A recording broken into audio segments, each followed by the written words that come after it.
Hello friends, in this video I am going to talk about Kerala Set Exam, Module 13, the Restoration, Paper 2 English, Syllabus Based Classes, Class 23. Module 13, the Restoration. ഈ ഒരു മൊഡ്യൂളിന് കീഴിൽ വരുന്ന topics restoration drama, comedy of manners, William Congreve and William Wycherley. The Restoration. 1660, Charles II came to power. Reopening of theatres. Charles II called Merry Monarch. It is also called Age of Dryden. അപ്പോൾ ഈ ഒരു restoration പീരീഡിനെ നമുക്ക് age of Dryden എന്നും വിളിക്കാം. 1660 Charles second അധികാരത്തിൽ വരുന്നത്. ആ സമയത്ത് അതുവരെ തിയേറ്റേഴ്സൊക്കെ ക്ലോസ്ഡ് ആയിരുന്നു. പിന്നീട് തിയേറ്റേഴ്സൊക്കെ റീ ഓപ്പണിംഗ് നടത്തുന്നത് റെസ്റ്റോറേഷൻ പീരീഡിലാണ്. അതുപോലെ ചാൾസ് സെക്കൻഡിനെ വിളിച്ചിരുന്നത് ദ മെറി മൊണാർക്ക് എന്നുള്ളതായിരുന്നു. Restoration age is the period when Charles second was restored to the throne and monarchy was established in England. അപ്പോൾ റെസ്റ്റോറേഷൻ ഏജിലാണ് ചാൾസ് സെക്കൻഡ് അധികാരം ഏറ്റെടുക്കുന്നതും അധികാരത്തിലേക്ക് വരുന്നതും ഇംഗ്ലണ്ടിൽ ആ ഒരു മൊണാർക്കി റീ എസ്റ്റാബ്ലിഷ്ഡ് ആകുന്നതൊക്കെ ചാൾസ് സെക്കൻഡിൻ്റെ വരവോട് കൂടിയാണ് റെസ്റ്റോറേഷൻ ഏജിൽ. Before the restoration period there was the commonwealth period rule by Oliver Cromwell. അപ്പോൾ റെസ്റ്റോറേഷൻ പീരിയഡിൻ്റെ മുന്നേ കോമൺവെൽത്ത് പീരിയഡ് ആയിരുന്നു, അത് റൂൾ ചെയ്തിരുന്നത് ഒലിവർ ക്രോംവെൽ ആയിരുന്നു. With the death of King Charles I, monarchy was abolished. His son Charles II was defeated by Cromwell and fled to France. അപ്പോൾ king Charles ഫസ്റ്റിൻ്റെ മരണത്തോടു കൂടെ മൊണാർക്കിയൊക്കെ അബോളിഷ്ഡായി. അപ്പോൾ ചാൾസ് ഫസ്റ്റിൻ്റെ മകനായിട്ടുള്ള Charles second Oliver Cromwell Charles സെക്കൻഡിനെ ഡിഫീറ്റ് ചെയ്ത് അങ്ങനെ ചാൾസ് സെക്കൻഡ് ഫ്രാൻസിലേക്ക് ഓടിപ്പോവുകയാണ് ചെയ്തിട്ടുണ്ടായിരുന്നത്. When Oliver Cromwell died and his son Richard Cromwell became the new lord protector. Charles second defeated him easily as Richard packed the skills of his father. Charles second was restored to the throne. പിന്നീട് Oliver Cromwell മരണപ്പെടുകയും Oliver ക്രോംവെലിൻ്റെ മകനായിട്ടുള്ള Richard Cromwell lord protector ആയി മാറുകയും ചെയ്യുന്നു. അപ്പോൾ Richard ക്രോംവെലിനെ defeat ചെയ്യാൻ Charles സെക്കൻഡിന് വളരെയധികം ഈസി ആയിരുന്നു.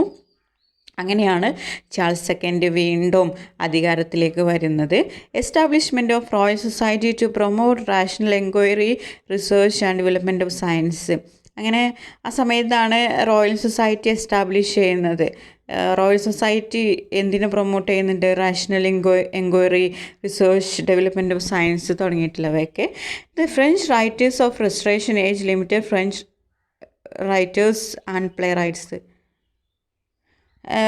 ഈ ഒരു റെസ്റ്റോറേഷൻ ഏജിൽ ഫ്രഞ്ച് റൈറ്റേഴ്സ് ലിമിറ്റഡ് ആയിരുന്നു എന്നാണ് പറയുന്നത്. ഇനി ഈ ഒരു writers and playwrights, restoration writers and playwrights ഒക്കെ ആരൊക്കെയാണെന്ന് നോക്കാം. ജോൺ ഡ്രൈഡൻ്റെ റെസ്റ്റോറേഷൻ പീരീഡിലുള്ള ഇമ്പോർട്ടൻ്റ് ആയിട്ടുള്ളൊരു റൈറ്ററാണ് ജോൺ ഡ്രൈഡൻ എന്ന് പറയുന്നത്. ജോൺ ഡ്രൈഡൻ്റെ tyrannic love, Absalom and Achitophel, the medal, MacFlecknoe, Religio Laici, the hind and the panther, ഇതൊക്കെ ജോൺ ഡ്രൈഡൻ്റെ വർക്ക്സാണ്. Restoration comedy of manners. ഇനി റെസ്റ്റോറേഷൻ കോമഡി അല്ലെങ്കിൽ കോമഡി ഓഫ് മാനേഴ്സ് എന്താണെന്നുള്ളത് നോക്കാം. 1660 ഏർലി 18th സെഞ്ച്വറിയിലാണ് ഈ ഒരു റെസ്റ്റോറേഷൻ കോമഡി അല്ലെങ്കിൽ കോമഡി ഓഫ് മാനേഴ്സ് ഉടലെടുക്കുന്നത്. Restoration comedy is comedy of manners. Restoration comedy എന്ന് പറയുന്നത് എന്താണ്? കോമഡി ഓഫ് മാനേഴ്സ് ആണ്. Comedy of manners started from the Greek Menander's new comedy. അപ്പോൾ മിയാൻഡേഴ്സ് ന്യൂ കോമഡിയിൽ നിന്നാണ് ഈ ഒരു കോമഡി ഓഫ് മാനേഴ്സ് സ്റ്റാർട്ട് ചെയ്യുന്നത്. Witty cerebral form of dramatic comedy that depicts and often satirises the manner and affectations of a contemporary society. അപ്പോൾ ഒരു comedy of മാനേഴ്സിൽ ഉള്ള കാര്യങ്ങളാണ് ഇനി പറയുന്നത്. വിറ്റി ആയിരിക്കും, അതുപോലെ സെറിബ്രൽ ഫോം ഓഫ് ഡ്രമാറ്റിക് കോമഡിയാണ് ഈ ഒരു കോമഡി ഓഫ് മാനേഴ്സ് എന്ന് പറയുന്നത്. അതുപോലെ കണ്ടംപററി സൊസൈറ്റിയിലുള്ള കാര്യങ്ങൾ എപ്പോഴും സറ്റിറൈസ് ചെയ്യുന്നുണ്ട് ഈ ഒരു comedy of manners. One of the greatest exponent of the comedy of manners was Moliere's le misanthrope. The misanthrope published in 1666. അപ്പോൾ ഫസ്റ്റ് ഗ്രേറ്റസ്റ്റ് ആയിട്ടുള്ള ഒരു കോമഡി ഓഫ് മാനേഴ്സ് എക്സ്പോണൻ്റാണ് മോലിയർ എന്ന് പറയുന്നത്. മോലിയറുടെ ദ മിസാന്ത്രോപ്പ് എന്ന് പറയുന്നത് ഒരു കോമഡി ഓഫ് മാനേഴ്സ് ആണെന്നാണ് പറയുന്നത്. Then features of comedy of manners. ഇനി ഈ ഒരു കോമഡി ഓഫ് മാനേഴ്സ് അല്ലെങ്കിൽ റിസ്റ്റോറേഷൻ കോമഡിയുടെ ഫീച്ചേഴ്സ് എന്തൊക്കെയാണെന്ന് നോക്കാം. അപ്പർ ക്ലാസ് ക്യാരക്ടേഴ്സ് ആയിരിക്കും, സ്റ്റീരിയോടിപ്പിക്കൽ ക്യാരക്ടേഴ്സ് ആൻഡ് സിറ്റുവേഷൻസ് ആണ്, മാസ്റ്റർ സ്ലേവ് റിലേഷൻഷിപ്പ് ഉണ്ടായിരിക്കും, doctor Johnson attacking comedy of manners. അപ്പോൾ ഈ ഒരു കോമഡി ഓഫ് മാനേഴ്സിനെ ഡോക്ടർ ജോൺസൺ അറ്റാക്ക് ചെയ്തിട്ടുണ്ട്. റെസ്റ്റോറേഷൻ കോമഡി വാസ് സെറ്റിംഗ് ലണ്ടനിലാണ് റെസ്റ്റോറേഷൻ കോമഡിയുടെ സെറ്റിംഗ് എന്ന് പറയുന്നത്. The attack on puritanism. Then restoration writers ആരൊക്കെയാണെന്ന് നോക്കാം. George Etherege, William Wycherley, William Congreve and George Farquhar. George എതേർജിൻ്റെ ഇമ്പോർട്ടൻറ്റ് വർക്ക്സ് ഏതൊക്കെയാണെന്ന് നോക്കാം. The comical revenge or love in a tub, she would if she could, the man of mode or Sir Fopling Flutter. അപ്പോൾ നമുക്ക് ഈ ഒരു സിലബസിൽ പറഞ്ഞിട്ടുള്ളത് ആരൊക്കെയാണ് കൂടുതൽ എംഫസൈസ് നൽകിയിട്ടുള്ളത്. വില്യം വൈഷേർലിനെയും അതുപോലെ വില്യം കോൺഗ്രേവിനെയാണ് ഈ ഒരു നമ്മളുടെ സെറ്റിൻ്റെ സിലബസിൽ എംഫസൈസ് നൽകിയിട്ടുള്ളത്. അപ്പോൾ അവരെ കുറിച്ചിട്ട് നമുക്ക് ഡീറ്റെയിൽ ആയിട്ട് നോക്കാം. വില്യം വൈഷേർലിൻ്റെ ഇമ്പോർട്ടൻ്റ് ആയിട്ടുള്ള വർക്ക്സ് ആണ് ഇനി പറയുന്നത്. Love in a wood or Saint James Park 1671 publish ചെയ്തിട്ടുള്ളത്. ഇതൊരു കോമഡി പ്ലേ ആണ്, ഡിബേറ്റ് പ്ലേ ആണ്. First stage at Theatre Royal Drury Lane by King's Company. ഇവിടെയാണ് ആദ്യമായിട്ട് പെർഫോം ചെയ്തിട്ടുള്ളത് ഈ ഒരു work. Next the gentleman dancing master, it publish in 1672 and successful ആയിരുന്നു. Then country wife 1675. Country wife കുറച്ച് important ആണ്. 1675 ഇത് പബ്ലിഷ് ചെയ്യുന്നത്. സ്റ്റോറി ഓഫ് ഹാരി ഓണറിൻ്റെ ഒരു സ്റ്റോറിയാണിതിൽ. Is pretending to be important. അപ്പോൾ ഈ ഹാരി ഓണർ ഒരു ഇമ്പോർട്ടൻ്റ് ആയിട്ട് പ്രിറ്റൻഡ് ചെയ്യുന്നുണ്ട്. He can get to meet a lot of virtuous ladies. അങ്ങനെ ഞാനൊരു ഇമ്പോർട്ടൻ്റ് എന്ന് പറഞ്ഞാൽ ഒരുപാട് വിർച്വസ് ലേഡീസിനെ മീറ്റ് ചെയ്യാൻ കഴിയും. These ladies feel comfortable because this man is important. He seduces lot of women. അപ്പോൾ ഈ സ്ത്രീകളെല്ലാം കംഫർട്ടബിൾ ആണ്. കാരണം എന്താണ്, ഹാരി ഓണർ ഒരു ഇമ്പോർട്ടൻ്റ് ആണല്ലോ, അപ്പോൾ കുഴപ്പമൊന്നും വരില്ല. അതുകൊണ്ട് തന്നെ ഈ ഹാരി ഓണർ ഒരുപാട് സ്ത്രീകളെ സെഡ്യൂസ് ചെയ്തിട്ടുണ്ട്. ഈ seduces a country wife, a woman from the country, Margery Pinchwife. അങ്ങനെ ഒരു കൺട്രി വൈഫിനെ നമ്മുടെ ഹാരി ഓണർ സെഡ്യൂസ് ചെയ്യുന്നുണ്ട്. അവളുടെ പേരാണ് Margery Pinchwife. She love with owner.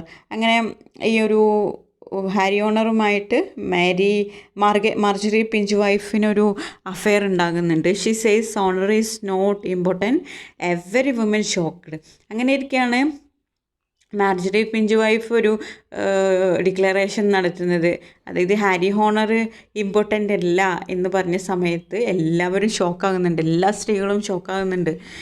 Next the plain dealer, it published in 1676, modelled on Molière's le misanthrope. അപ്പോൾ plain dealer എന്ന് പറയുന്നത് മോലിയറുടെ ലി മിസാന്ത്രോപ്പുമായിട്ട് മോഡലായിട്ടുള്ള ഒന്നാണ്. Title character captain Manly does not believe anyone except his girlfriend Olivia and his friend Vernish. അപ്പോൾ